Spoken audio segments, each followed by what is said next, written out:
Monitors are some of the smartest reptiles in the world, and they are also the most rewarding when you get to keep them. Now, they can also be misunderstood, and so in today's video, I'm gonna break down the top 10 mistakes that people make, and I'm gonna try to help y'all to correct these mistakes to where y'all can own one of these amazing creatures. Number 1. The number one mistake that people make while having monitors are not realizing that there is a difference between having white throats, black throats, Savannah monitors, Ackie monitors, Nile monitors. Every one of them are different, guys, and every one of them needs different kind of housing, different kind of food. There's a lot that goes into it. So make sure you do your research on the specific type of monitor you want to get, because Ackie monitors can be small. Savannah monitors actually get pretty decent for their size. You get a white throat like her, she can get anywhere up to 5 foot, and she can need a pretty big cage. She's using everything around here to help get that in there, and she'll get it down.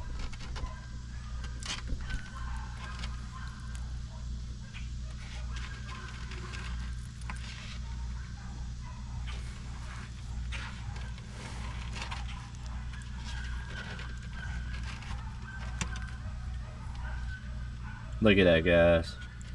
Look at her go.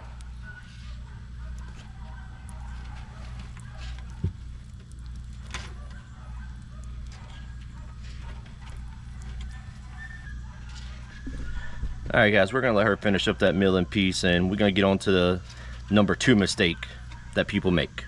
Number 2. The number 2 mistake that people make is thinking that little monitor is gonna stay little and that you can keep it in a small enclosure. Eventually, they're gonna get anywhere from 5 to 7 foot, and it will require an enclosure like this. This sucker is 8 foot by 8 foot by 10 foot. And hey, tell y'all, I didn't know how to build stuff until this come along. So this was a very tricky challenge. And so just remember, before you get your monitor, that this is something you have to look forward to building in the future if you want to keep it. Pick it back up here when we get to number 3, guys. Number 3. All right, guys, number 3 mistake that people make is the fact that when it comes to keeping these monitors, they require a lot of heat. Their basking spots upwards of 130. They also need a proper UV and all that stuff. A lot of people don't do the research on that. Luckily for me, most of the year, our animals get to stay outside. Now, when it's winter time, that poses another threat to us. But when you keep them inside, make sure they have the right UV, the right basking spot, all that good old stuff. But if you're really gonna be into the monitors and everything, a nice outdoor enclosure is always good. Here you got Pancake and Jane. Jane is the little feisty one.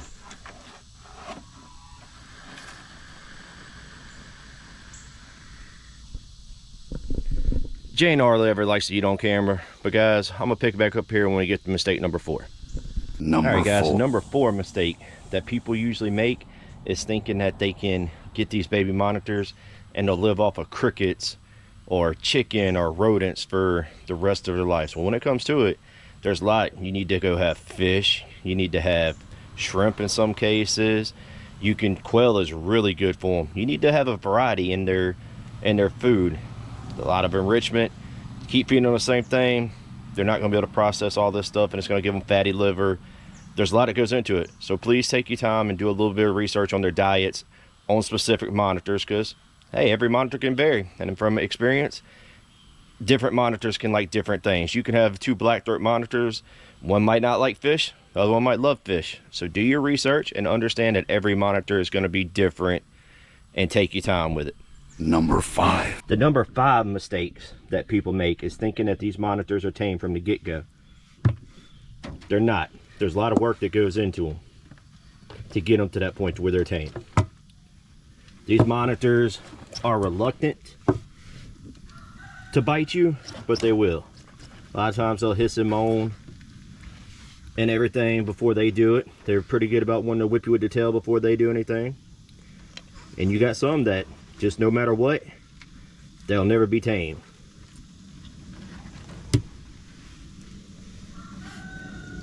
And don't ever just hand feed them. It takes a lot of trust to get to that point. We've had Walter ever since he was a baby. I trust Walter and Pancake very much. Can't say that for a lot of the rest of them. But guys, we'll pick you back up here when we get to the number 6 mistake that people make. Number 6. All right, guys, the number 6 mistake that people make is not giving your monitor enough enrichment. And what that means, making sure they have a big enough closure, making sure that they got spots to climb on, that you're coming out here and you're interacting with them every day. If you don't interact with them every day, they become strangers to you, and then they get bored, and then they want to get destructive. These things are very smart and intelligent. So make sure you keep upgrading their enclosures, change things around, gives them time to think.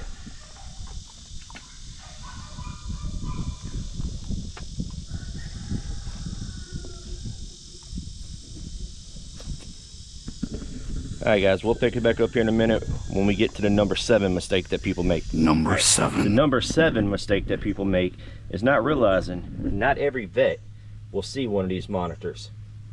So around here, the closest specialty vet we have that'll see monitors is over and a half away. So make sure you take the proper care of your animal, and that way it'll help avoid them going to the hospital, to the vets, all that good old stuff. But the thing is, no matter how well you take care of them, things can still go wrong. But this is our beautiful black dragon female. We've had her since she was a baby. That girl right there will get every bit of 7 foot. So I'll pick it back up here when we get to mistake number 8, guys. Number 8. All right, guys, the number 8 mistake that people make is they don't realize when they get a female monitor that regardless if you breed them or not, they need lay boxes, because they're going to lay eggs regardless whether they've been bred or not. And when you build them, they're not small. You also have to make sure that the females don't get egg bound. There's a lot that goes into these monitors. So before you do it, before you really learn what you're doing, I suggest at least trying to get a male. That way you don't have to worry about the egg part of it, guys. So I'll pick y'all back up here when we get to the number 9 mistakes that people make. Number 9 mistake that people make is not respecting them, not paying attention to their body movement. Not all the time do they want to be messed with. This one right here, we have been working on her for a while. As you can tell, she don't want to be messed with. A lot of times it's just a lot of bluff, but you have to respect that. Like her right now, she's very cautious of it, but she is letting me. If she was to go run off, guys, you got to respect that she don't want to be messed with. So appreciate them, respect them, and you'll have a happy lizard. Number 10. All right, guys, number 10 mistake, which probably could have been the number 1 mistake, is don't buy these animals off of impulse, the cool factor. Yeah, you see them at the reptile show and you're like, dude, that is the coolest thing. But make sure you realize the time that has to go into them, the longevity of them. These monitors can live 15, 20 years. And a lot of times people get them and don't realize how big they get, and they don't realize how long they're gonna have them, and then these animals end up getting neglected, which ain't fair to them. And these animals are some of the coolest animals in the world. It is something that I did not think that I'd ever get into, but these monitors have become a passion of mine, and been doing this stuff for about 2 years, and I've been fortunate enough to have somebody like Jerry Wolf come along and kind of guide me and help me. But even with all the help that I have and the knowledge that I've been learning, which I'm still just dipping my toes, I'm still making mistakes. Our first breeding between Pancake and Jane went down, and she had 20 eggs. And because of me not understanding what to do and how to fix the issues and everything, trying to make everything proper, out of 20 eggs, we have 2. And that one definitely ain't gonna make it. And I don't think that one is. When you make these mistakes, sometimes they can be costly, but learn from them. It'll make you a better handler, and it'll make your reptile happy. So with all that being said, guys, I hope you enjoy my top 10 list of mistakes that people do.